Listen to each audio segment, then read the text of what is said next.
So this is Jenny from the future saying I'm really sorry that I thought I had a good camera angle and really didn't, because you can't see the books I'm holding up properly, and I don't have time to refilm this TBR video, so all I can say is I promise I'll do better next time, and I'm sorry for the cut-off books and the gloriousness of the covers that you don't fully appreciate because I didn't hold them up high enough. Soz. Hi everyone, it's Jenny. Welcome back to my channel. How are you all? I hope you're having a lovely day. It's that time of the month again, and no, I don't mean my period. It's my June TBR video. So very quickly, I'm rolling over a couple of the books from my last TBR, and some of these are the mini moderns that I haven't got to. So you've got James Baldwin's Dark Days and Susan Sontag's Notes on Camp, hoping I can pick these two up. Then I have a book that I read the beginning of a long time ago and I put down, but I want to get back to, and that is Roald Dahl's collected short stories. He was my favourite children's author, and I think his adult writing is really underrated and brilliant as well. It's much darker obviously, but I want to try and read a story before bed, and it's pretty damn long. There are a lot of stories, but I'm not expecting to finish this month obviously, or next month, sorry, but I would like to start reading this again. Then I have a really shameful and sad confession that I did not read the PhD books that I put on my last TBR. I have just started Gissing's The Netherworld, but I need to read that very quickly, as well as, oh I forget how this book is, Victorian Pubs. So I will definitely make these priorities next month, because otherwise I don't know what I'll do. I'm sorry, I feel like I've let everyone down, but really it's just me. I've let down. But it's going to be different next month, I promise. Then moving on to the shelf that I picked from that far bookcase that I'm trying to get through this year. So this is the pink spine shelf. I used to have no pink books, and last year I bought loads. So here we go. So the first book is Valley of the Dolls by Jacqueline Suzanne. This is a book I think about 3 women who are best friends, one of which is called Jennifer, so that's exciting. And I think they're trying to make it as actresses, and it's about their disillusionment, I think, with the industry over time and them trying to build their careers as well. So I love books about female friendship, and this is a book that I picked up and I read the beginning of in a bookshop and just was completely sold. So high hopes for this one. I also have a list of 100 women writers I want to read, and this is on my list, so it'd be nice to tick one off. Then I have My Year of Rest and Relaxation by Ortessa Moshfegh. I'm sure I've said that wrong, really sorry. But this is set in the year 2000 in New York, and I think it's about a woman who is grieving or has gone through some kind of trauma, but she's in denial about it, so she just takes a lot of pills and goes to sleep. And I think it's about how you deal with the world through mental illness, and it just sounds quite quirky. I also love the cover even. I think that's just like a real mood right there. So this has been highly recommended by lots and lots of people. I can't wait to read this one. This shelf has quite a lot of non-fiction on it. So the first one is I Am Malala, the girl who stood up for education and was shot by the Taliban. I think it's written, yeah, it says Malala Yousafzai with Christina Lamb, so it's not just Malala having written this, but she obviously was very famous for being an advocate of women's education, and she's very admirable. I would love to read this. I've heard, I think Feminist Auction Book Club might have picked this as a read a few years ago, and most people enjoyed it, so yeah, it'll be different, really different to read, and I think it'll be quite rousing. I hope so. Maybe it'll inspire me to get on my PhD, who knows. Then I have A Lover's Discourse, Fragments by Roland Barthes. This is the book that was on one of my courses in my 3rd year, and I totally lied about having read it, and I have read parts of it. I've definitely used it in essays, but I haven't read the whole of it, and it's super short, and I guess it's philosophy on love, and it goes through different aspects of it. It's really short sections, so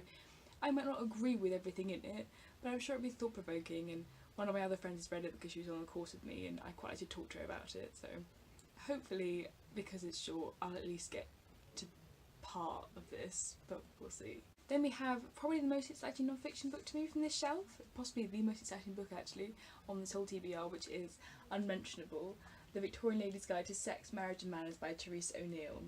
This is all about, I suppose, women's daily living and things, everything from diet to dress, and also periods and how Victorian ladies dealt with that. It also has the most fantastic and hilarious chapter titles. I think my favourite is possibly chapter 10, Being a Good Wife, How to Avoid His Eventual Resentment for as Long as Possible, or The Wedding Night, or A Bad Bit of Bumbo. I just cannot wait for this, because I also feel like it's going to have great trivia in here that I'll be able to bring out sometimes at conferences or other academic situations and seem like a really cool Victorian nerd. It's going to be great. Then rounding off the non-fiction, I have 2 Lucy Wellesley books, which is very exciting because she's basically my idol, and they are Jane Austen at Home and Queen Victoria. I have to say I'm going to prioritise Jane Austen over this one, just because if I don't get to this one this month, I'm very happy to save this for Victober, even though it's obviously not a Victorian book, it's about Victorians, so I think that's still allowed in Victober, right? But also I've just been to Jane Austen's house recently, so I'm really all up about Austen, and this is a really intimate look at her, not just her objects, but her life day to day, and I think the way she researches and writes really brings subjects to life. So both these books are super exciting and beautiful as well. I cannot wait for these. Then I have a Shakespeare retelling, which is always exciting, and that is 1,000 Acres by Jane Smiley, which I believe, yes, won the Pulitzer Prize. There you go, so high hopes for this one. I think it's set in Iowa, so it's quite different in terms of setting, but it's the same idea of a father, in this case a farmer, who is dominant and I think is dividing his land between his daughters, who all have the same initial as their original Shakespeare characters, so it's Ginny for Goneril, Rose for Regan, and Caroline for Cordelia, which is quite clever. I have been warned that there is sexual abuse in this book, so I'm not sure how I'll get on with that, you know, trigger warnings for that, but the concept sounds interesting, and King Lear is probably my favourite Shakespeare tragedy. I've seen it 3 times, so anything King Lear related I'm game for. Then I have a book that everyone has raved about, and that is The Cost of Living by Deborah Levy. I recently read Hot Milk by her and loved it, and this is so short and also it's just massive print, so I think I can definitely read this one. It's part of her autobiography, because I know she's got another book called Things I Don't Want to Know, but I've heard that this is the better of the 2, and I just love her writing, and to hear about her own reflections on her life as a writer will be fascinating. The last one from my pink shelf is Warlight by Michael Ondaatje. Is that how you say? It's a Dutch surname, I don't know, but I've never read anything by him before. Obviously he's of the English Patient fame. One day I'll probably read that, but this is set just after the war in, I think, London in 1945, and it follows Nathaniel and his sister, is it Rose? Should have checked that. Classic Jenny. No, Rachel. You began with an R. And they've been abandoned by their parents unexpectedly and are cared for by this mysterious figure called the Moth, and I think it's part retrospect, it's part set in 1945 and then 12 years later when Nathaniel was piecing together what he didn't know or realise about that time. I have heard mixed things about this, could go either way. It's a period of history I find interesting, but I have no idea if I like his writing style. So we'll see, but I like this cover, it's quite atmospheric. I don't expect to read all of those books from my pink shelf. As long as I read about half of them, I'll be happy, to be honest. Because as always, there's a lot of books on my TBR. I thought I'll cut it down this month, and then it just got longer and longer. So it's just not going to happen, reading 8 books from one shelf. Then I have an American classic, and that is The Adventures of Huckleberry Finn by Mark Twain. I love this cover, I love the English Penguin library editions, and I have lots of them that I still haven't read, so I'm trying to get through them before I can buy any more.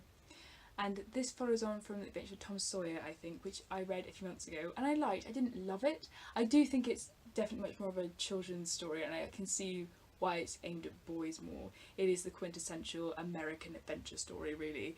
But this follows Huckleberry and his slave friend Jim. I mean, it was written in the 19th century, I think, so whatever.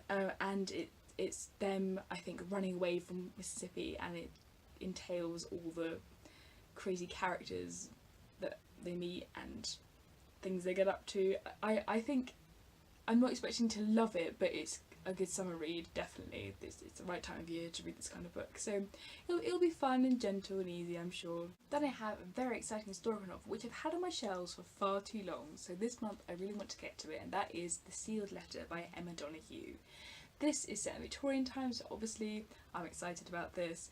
It follows Emily, who is a successful businesswoman, I think, and quite big in the British women's movement, and she finds and reacquaints herself with her friend Helen Codrington, who turns out is having a serious affair, and it's a lot about their friendship and Helen's affair and the repercussions of that and the divorce cases. And this is actually based on the newspaper accounts of Helen Codrington's divorce papers, and I think that will be so interesting. I had never heard of this before. And the Victorians really loved a bit of gossip and a bit of drama, so I'm sure that this is going to be a great fun read. Keeping in with the historical fiction, I have a book that is so beautiful. I mean, look at this cover. My god. Also, it has really dreamy end papers. Oh, I love it. But it is set in the early 19th century, which is great because I never read something that is pre-Victorian pretty much. I just stick with Victorian or 20th century. So this is, sorry, it's called Now I Shall Be Entirely Free by Andrew Miller. Should have said that earlier.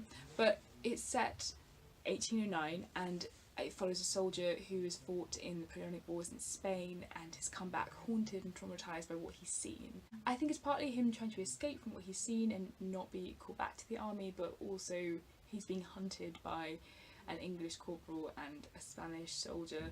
So I think it sounds quite suspenseful.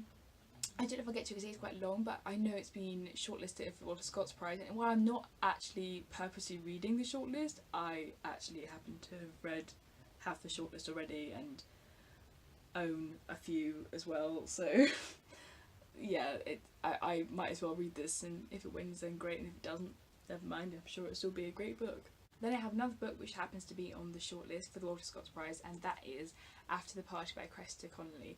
This is set in 1938, and I think it moves backwards and forwards in time because we know that Phyllis Forrester, the protagonist, has been imprisoned, and it's looking at her coming out of prison and reflecting on the time in 1938 that led up to the catalyst that caused her to be in prison. I don't know what happens. I'm excited to find out. I really like novels that move backwards and forwards in time and reflective novels, and I'm not sure if I'll love this one because I have had mixed reviews about it, but the content sounded good and it's a library copy, so if I don't love it then I didn't waste money on it. And there we go, that's a very broad TBR of what I would like to read, and hopefully I'll get to at least half of this pile of books. It's quite a substantial pile, I must say.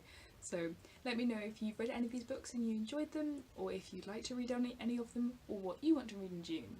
I can't believe we're already in June, guys. Crazy times. But I'll see you soon for Bookish Shenanigans. Bye!